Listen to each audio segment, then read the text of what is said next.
The curved line exercise deals with using Bezier curves.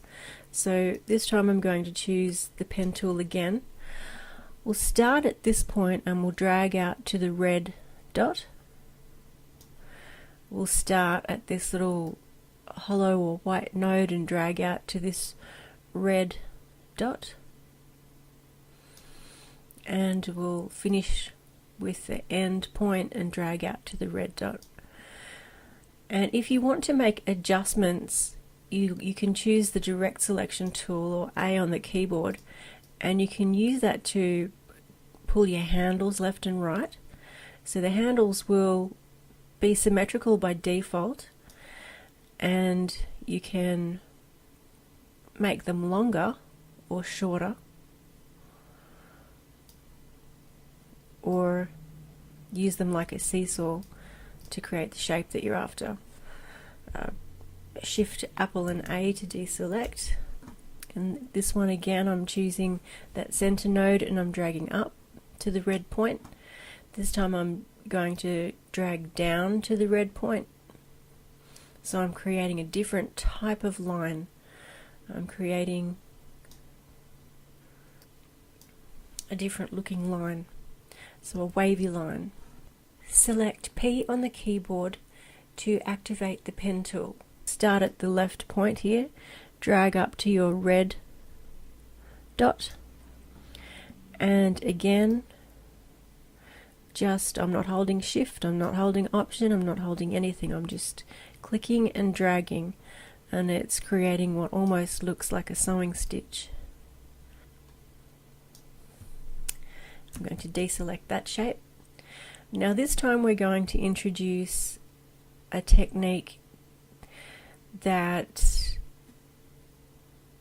separates the handles from being symmetrical. So if I drag up to this red point and I click again and I drag down to that red point, if I hold down option, I can swing this handle around and end it up here at this yellow point, and that has changed the behavior of my curve so that it no longer behaves like a seesaw. So I'd taken my hand off the option key, now I'm putting it back down onto the option key.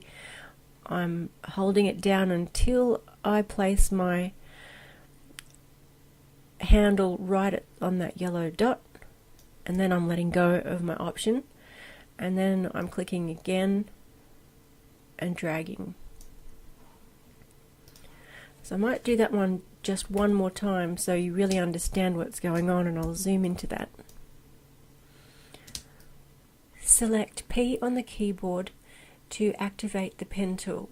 I'm clicking once inside this little node and I'm dragging up to my red point. Then I'm going to click inside that little white square and drag down to the red dot. And now I'm not letting go of my mouse, but I'm adding to this by selecting the option key or Alt on the PC, and then I'll drag up to this yellow dot. Okay, and now I've let go of option, so that has broken the symmetry of the handle. So the next time that I drag, my handle behaves, or my curve behaves differently. So you'll notice that the opposite side of this next Bezier curve is going right up to that grey dot, but if now I hold down option, I can swing my other handle around to that yellow dot and then let go, and then once more jump into the next grey or white square and drag down to that red dot, and we've created what look like sort of abstract waves on an ocean.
Select P on the keyboard to activate the pen tool.